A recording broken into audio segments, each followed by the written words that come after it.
Les artefacts de la Seconde Guerre mondiale, découverts dans les profondeurs marines, les vallées désertes, les terres agricoles et les zones marécageuses, fournissent constamment des informations précieuses sur cette période délicate de l'histoire de l'humanité. Accompagnez-nous à travers les 15 découvertes et trouvailles les plus incroyables de l'époque de la Seconde Guerre mondiale. Numéro 15. Une base toxique délimitée au Groenland. Imaginez que, des années après la guerre, vous ne pouvez pas accéder à de la bonne nourriture et de l'eau. Ce qui vous rappelle constamment la guerre froide, même si tout ce que vous avez entendu, ce sont des histoires, car vous n'existiez pas à l'époque. C'est exactement le cas du Groenland. La base toxique sert de sombre rappel de la guerre froide et de la Seconde Guerre mondiale, surtout pour les habitants du Groenland. Pendant la Seconde Guerre mondiale, un événement historique important a eu lieu au Groenland, laissant des impacts environnementaux durables. La base toxique abandonnée. Il s'agit des vestiges d'une base militaire américaine établie au Groenland pendant la guerre. C'était un accord militaire entre le Danemark et les États-Unis. Cette base a servi de pièce maîtresse dans la stratégie de défense contre d'éventuelles attaques nazies dans la région arctique. Après la guerre, les Américains ont abandonné la base en 1947 et ne se sont jamais retournés, laissant derrière divers matériaux dangereux, tels que des barils de carburant, des produits chimiques et des déchets. Ces substances toxiques, destinées à soutenir l'effort militaire, ont depuis contaminé l'environnement local, posant de graves risques tant pour l'écosystème que pour la santé du peuple groenlandais. Avant de continuer avec cette vidéo, appuyez sur le bouton d'abonnement et la cloche de notification, dès maintenant. Cela a posé de graves problèmes économiques et dangereux pour les pêcheurs, les chasseurs et tous ceux qui vivent dans les 30 autres régions où se trouvent ces bases. Les efforts pour résoudre ce problème ont été constants, avec diverses initiatives de nettoyage destinées à atténuer les dommages environnementaux causés par les fuites sur la base abandonnée. Numéro 14. La salle d'ambre. La salle d'ambre était une chambre exquise ornée de panneaux d'ambre, de feuilles d'or et de miroirs. C'était un chef-d'œuvre historique qui a atteint une renommée internationale.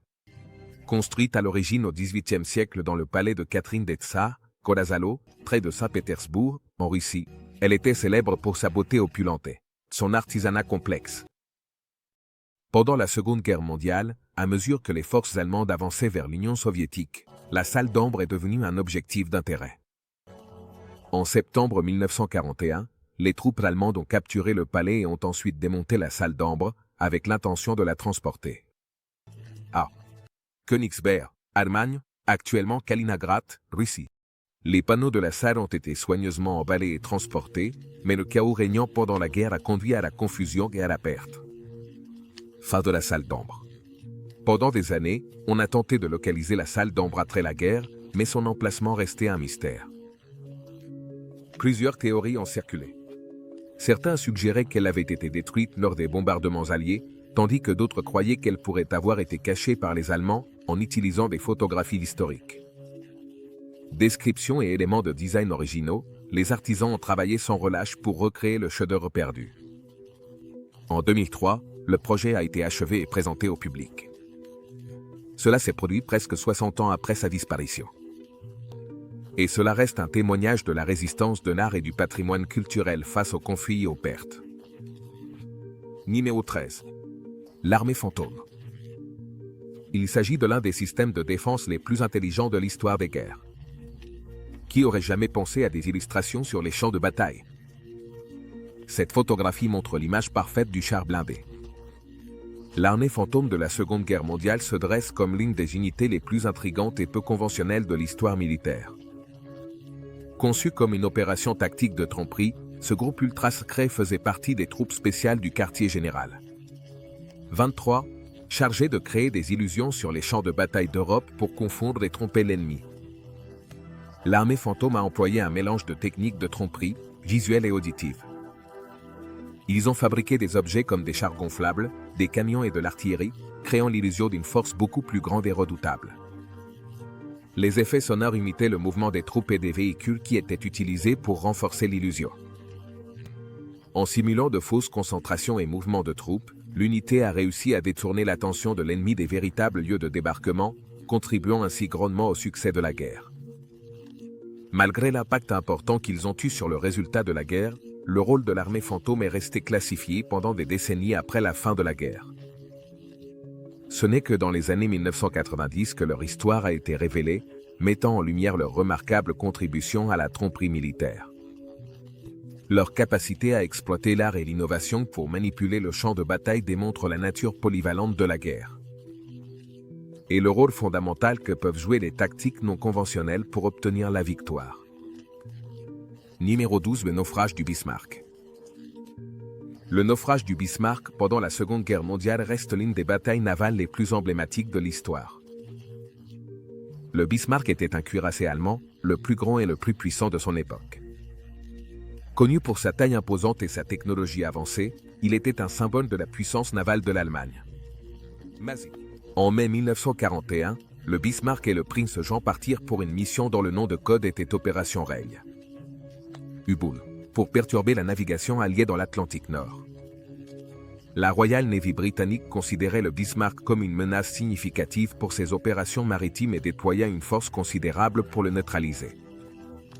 Après de violents combats navals, le Bismarck fut gravement endommagé et son gouvernail se bloqua, l'empêchant de manœuvrer efficacement.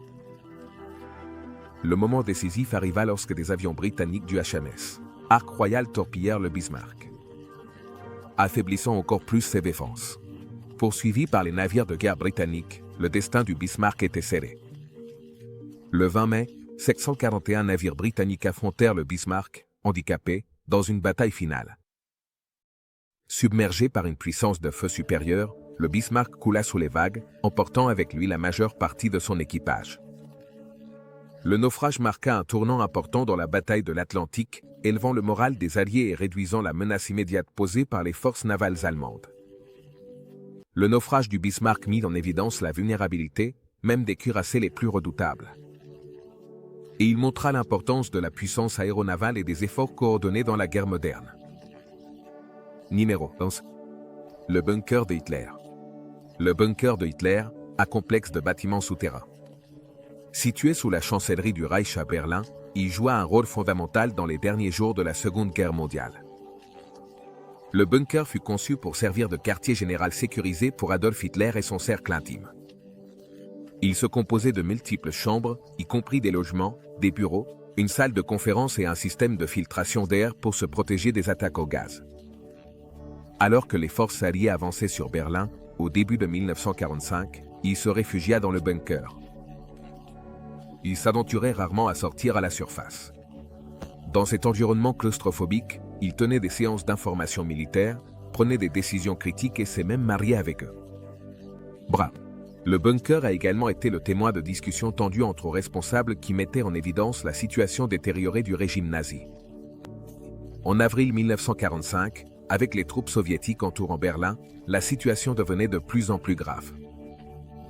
À mesure que les forces alliées s'approchaient, la santé de Hitler se dégradait. Il se détériorait et refusait de quitter le bunker, préférant la mort à la capture. Le 30 avril 1945, les historiens ont suggéré qu'il souffrait aux côtés de son épouse, Braun. Le complexe du bunker a été détruit par la suite par les soviétiques en 1947 et son emplacement exact est resté caché pendant des décennies. Le bunker de Hitler se dresse comme un symbole des derniers jours du régime et des événements dramatiques qui se sont déroulés dans ses profondeurs. Numéro 10. Découverte de l'aigle nazi.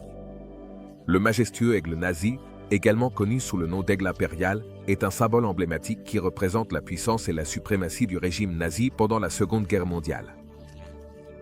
Ce rapace imposant, avec ses ailes déployées et son regard féroce, incarne la domination absolue et l'oppression imposée par le régime d'Adolf Hitler. L'emblème de l'aigle nazi. C'est un artefact historique qui évoque des sentiments troublants et nous rappelle les horreurs vécues durant cette sombre période de l'histoire. C'est un témoignage tangible des ambitions militaristes et autoritaires de ce régime, qui cherchait à imposer son idéologie à l'échelle mondiale. La présence de l'aigle nazi dans l'insigne du régime symbolisait la grandeur et la supériorité de la race aryenne, selon l'idéologie propagée par Hitler et ses partisans. Il représentait la force et l'agressivité d'un régime avide de pouvoir, prêt à utiliser la violence et l'oppression pour atteindre ses objectifs.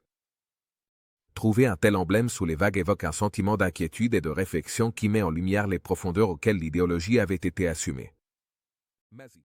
L'un de ces artefacts a été trouvé par une entreprise en 2006, il a été récupéré et exposé à Montevideo brièvement avant que l'Allemagne ne proteste contre l'exposition. Cet artefact n'est qu'un des nombreux qui ne seront peut-être jamais découverts. Numéro 9. Chars amphibies. Pendant la Seconde Guerre mondiale, le développement des chars amphibies a joué un rôle important dans l'amélioration des capacités tactiques des forces armées. Ces chars spécialisés ont été conçus pour opérer sans problème à la fois sur terre et dans l'eau, s'avérant vitaux pour les assauts et les traversées de rivières. Le char disposait d'une coque et d'un système de propulsion étanche, ce qui lui permettait de traverser des masses d'eau sans problème et de rester prêt au combat. Grâce à ces capacités amphibies, les forces allemandes ont obtenu une mobilité et une surprise accrue lors des traversées de rivières, prenant les ennemis par surprise. Il convient de mentionner que les Alliés disposaient également de leurs propres chars amphibies, comme le Sherman Duplex Drive, utilisé lors du débarquement de Normandie. Cependant, ce char, en particulier, était unique. Car il utilisait un écran en toile et des hélices pour flotter, ce qui lui permettait d'être déployé depuis des barges de débarquement en mer et d'atteindre facilement le rivage. Les chars amphibies utilisés pendant la guerre ont démontré l'importance de la polyvalence dans la guerre, permettant aux armées de s'adapter à des terrains et des tactiques variées. Leur contribution au succès des assauts amphibies et des traversées de rivières en a fait un atout précieux sur le terrain. Champ de bataille complexe et changeant de la Seconde Guerre mondiale. Numéro 8. Les machines Enigma. La machine Enigma était l'un des avantages qu'avait l'Allemagne pendant la Seconde Guerre mondiale. Imaginez ne pas pouvoir bien communiquer parce que vous craignez que vos ennemis obtiennent toutes vos informations. Cet appareil cryptographique était l'utilisation parfaite. Les machines permettaient aux Allemands d'envoyer des messages apparemment sécurisés, car on croyait que le chiffrement était indéchiffrable. En raison de l'immense nombre de configurations possibles développées dans les années 1920, les machines Enigma ressemblaient à des machines à écrire et utilisaient un système complexe de rotors, de câblage et de plaques de connexion pour effectuer des opérations complexes de substitution et de transposition des lettres. Mais cela n'a pas duré longtemps, car une équipe de déchiffreurs de code de Bletchley Park a travaillé sans relâche pour déchiffrer le code Enigma. Leurs efforts ont conduit à la création du Bombay, un dispositif électromécanique conçu pour tester systématiquement les configurations possibles d'Enigma et trouver la clé de chiffrement quotidienne. Cette avancée a permis aux alliés de déchiffrer les communications allemandes interceptées, fournissant des informations cruciales sur les mouvements et les plans de l'ennemi. Le succès des déchiffreurs de code dans le décryptage des messages chiffrés d'Enigma a influencé de manière significative le résultat de la guerre. Les informations obtenues à partir des messages déchiffrés ont aidé les forces alliées à anticiper les actions allemandes, contribuant ainsi aux victoires dans des batailles clés. L'héritage des machines Enigma continue d'influencer la cryptographie moderne et l'importance de protéger les informations sensibles dans un monde de plus en plus numérique. Numéro 7. Les archives de Bad Arolsen. Avez-vous déjà pensé à la commémoration de ceux qui ont péri et souffert pendant la Seconde Guerre mondiale? Les familles séparées ont-elles jamais trouvé une conclusion? C'est ici que les archives entrent en jeu. Bad Arolsen. Connu officiellement sous le nom de Service international de recherche, l'archive de Bad Arolsen est un dépôt essentiel de documentation liée aux atrocités de la Seconde Guerre mondiale. In West. Les archives se trouvent à Bad Arolsen, en Allemagne, et possèdent une vaste collection de documents. Elles constituent une source cruciale de preuves historiques et un lieu de mémoire. Les archives abritent un énorme volume de registres, y compris des listes de prisonniers, des documents de camps de concentration, des registres de travaux forcés, des archives de personnes déplacées, et bien plus encore. Ces matériaux offrent un aperçu des vies des victimes, des survivants et des bourreaux pendant l'une des périodes les plus sombres de l'histoire de l'humanité. En conservant ces registres, les archives de Bad Arolsen contribuent à comprendre l'échelle et l'ampleur des crimes. Et elles jouent un rôle vital dans la commémoration des millions de personnes qui ont souffert et péri. L'archive n'est pas seulement un dépôt de documents, elle facilite également la recherche, l'éducation et le souvenir. De plus, les archives de Bad Arolsen ont été fondamentales pour apporter des preuves aux procès liés aux crimes de guerre et aux demandes de restitution. Les documents hébergés ici ont été utilisés dans des procès contre des criminels de guerre, ainsi que pour soutenir des demandes de réparation et de restitution. Numéro 6. Les épaves du U-Boat. Les épaves des U-boats de la Seconde Guerre mondiale servent de rappels inquiétants de l'intense guerre navale qui s'est déroulée sous les vagues pendant le conflit. Ces reliques submergées témoignent de l'importance stratégique de la guerre sous-marine et des sacrifices immenses consentis par les deux camps. Les U-boats, abréviation de Unterseeboot, étaient des sous-marins allemands utilisés avec un effet dévastateur dans la bataille de l'Atlantique.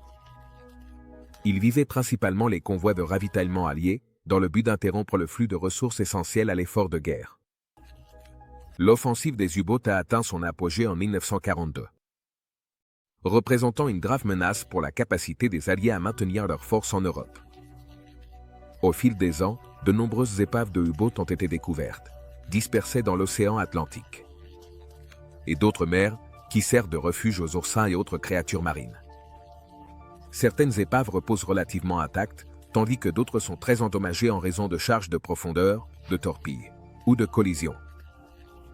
Ces épaves fournissent une vision historique inestimable, éclairant le design, l'armement et les conditions de guerre des U-boats.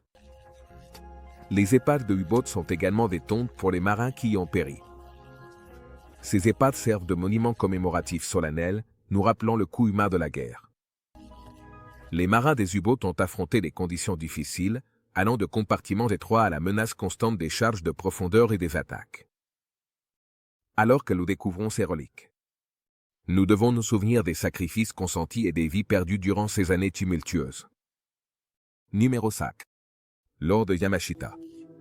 L'or de Yamashita fait référence aux supposés trésors cachés accumulés par les forces japonaises pendant la Seconde Guerre mondiale, sous le commandement du général Tomoyuki Yamashita.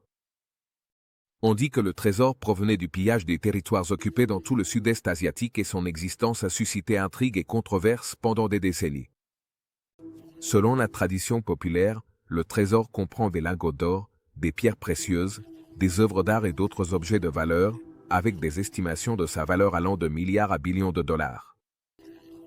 Les supposés cachettes du trésor varient des tunnels souterrains aux endroits reculés, ce qui augmente le mystère qui l'entoure. La recherche de l'or de Yamashita a inspiré de nombreuses expéditions, chasseurs de trésors et théories du complot. Malgré les grands efforts déployés, aucune preuve définitive de l'existence du trésor n'a été trouvée. Certains affirment que le trésor a été récupéré par plusieurs parties au fil des ans, tandis que d'autres soutiennent qu'il pourrait avoir été utilisé pour financer la reconstruction japonaise. L'histoire de l'or de Yamashita a été perpétuée dans des livres, des films et des documentaires, ce qui a contribué à son attrait durable. Cependant, les historiens restent sceptiques en raison du manque de sources crédibles et de preuves concrètes. De plus, l'absence de registres officiels japonais documentant une si vaste hoard de trésors. Cela jette des doutes sur son existence. L'or de Yamashita reste un chapitre intrigant, bien qu'énigmatique, de l'histoire de la Seconde Guerre mondiale. Numéro 4. Le mortier perdu. En travaillant dans un champ, un vieux fermier a remarqué un métal rouillé d'aspect étrange. Après l'avoir observé sans le ramasser, il se souvint immédiatement de l'endroit où il l'avait vu. Il a rapidement alerté les autorités. Elles sont arrivées et ont évalué tout le monde, y compris le vieux fermier. Les gens, ne comprenant pas ce qui se passait, ont entendu au loin un bruit très fort avec du feu et des éclaboussures sales. Ce qu'ils venaient de voir de première main, c'était l'explosion d'une bombe oubliée pendant la Seconde Guerre mondiale.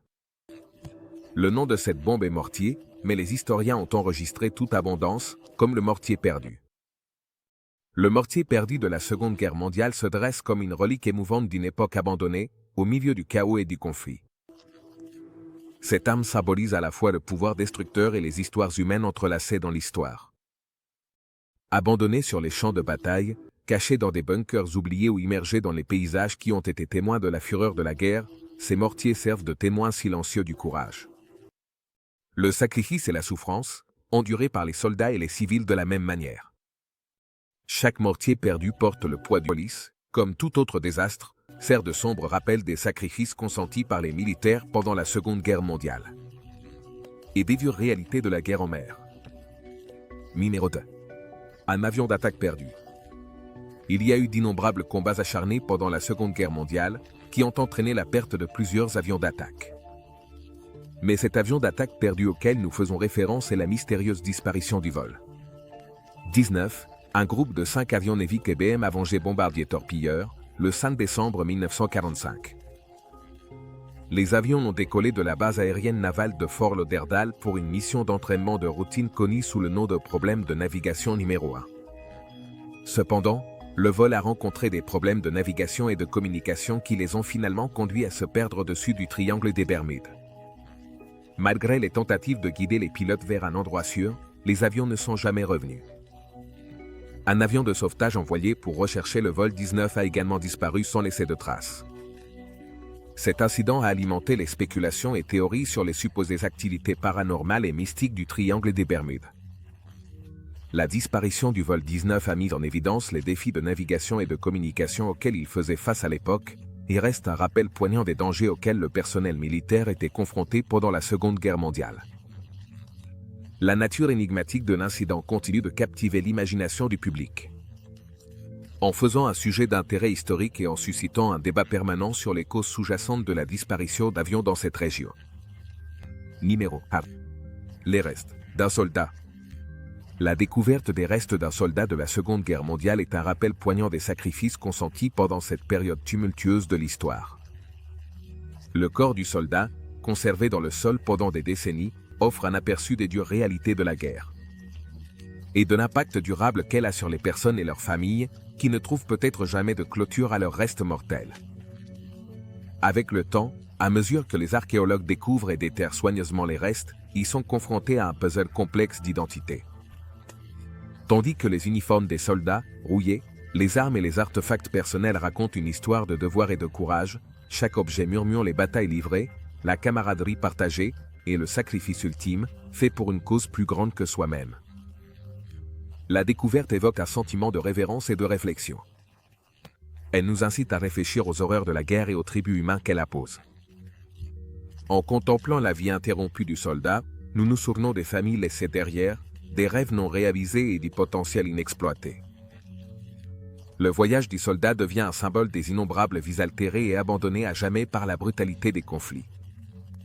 En rendant hommage à ce soldat tombé, nous rendons hommage à tous ceux qui ont servi. La solennité de l'occasion souligne l'importance de se souvenir de l'histoire, afin que nous n'oublions pas les leçons apprises et le prix payé pour la liberté dont nous jouissons aujourd'hui. Merci de nous avoir regardés et à la prochaine.